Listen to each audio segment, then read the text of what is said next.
When John and I first became parents, we knew little about what it meant to raise a child. We felt unequipped and unprepared.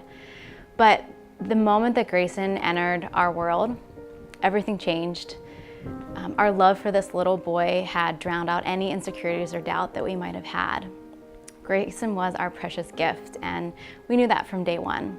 Grayson was always a vibrant, passionate little boy. He was the baby that you knew you were going to have your hands full in the first 5 minutes of being with him.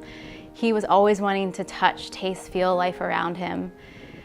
It wasn't until about his first birthday, though, that I realized that his demeanor just started to change.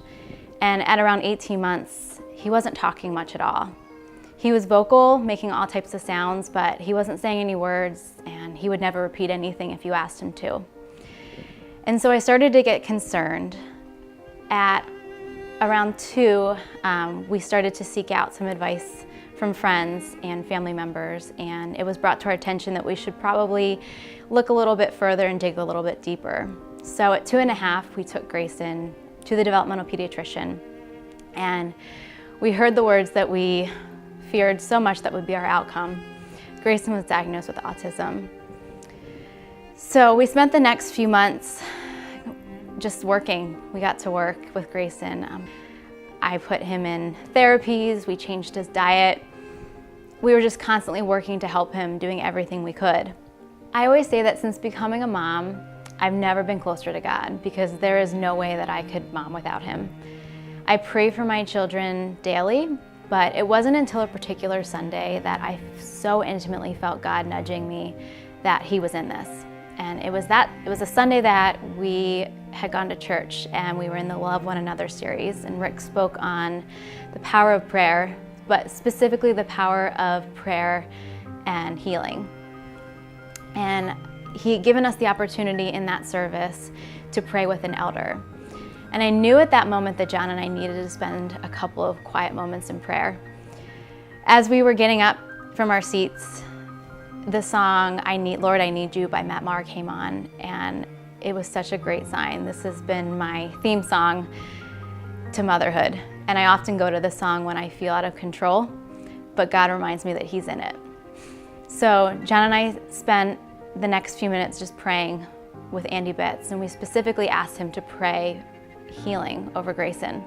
It was a powerful service, to say the least, and I left feeling emotionally exhausted, but as soon as we got in the car, I told John that I knew we needed to spend some time that evening away from all distractions, just praying over Grayson, praying specifically for healing over him. We got home that night and we prayed for God to do the impossible. We prayed for him to move mountains, and we prayed in a way that we had never had over Grayson. I woke up the next morning feeling confident that God had heard us. I admit, I was waiting for Grayson to wake up a brand new boy. But that didn't happen. He woke up that morning in a bit of a fog, and instead of the words that I so longed to hear come out of his mouth, I heard more of disarming screams and the loud shatter of a vase that he had threw off the table. I spent the next few moments cleaning up the millions of tiny pieces of broken glass, but I couldn't help but feel as though I was the broken one. I felt lifeless and defeated, and though God had not heard me, or that he wasn't going to answer these prayers on my time. But still, I felt this burning desire that God was still in this. So I went and sought out a couple of friends and asked them to just pray. John did the same, and before we knew it, we had just a handful of prayer warriors on our side. So the week had passed, and we were anxiously waiting for Daddy to come home one Friday night.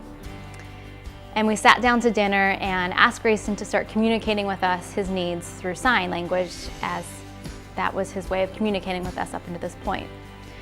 But that night, he didn't sign. That night, words started coming out of his mouth. More, please, mama, dada.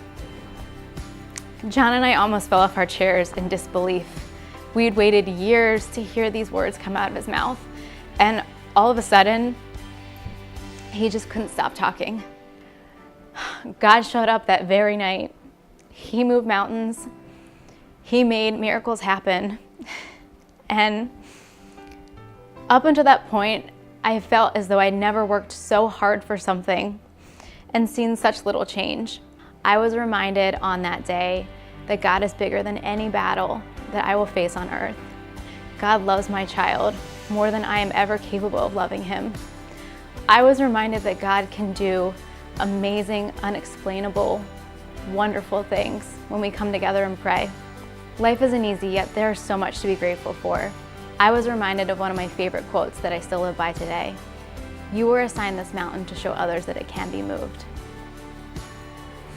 Every day we get out there and we try again.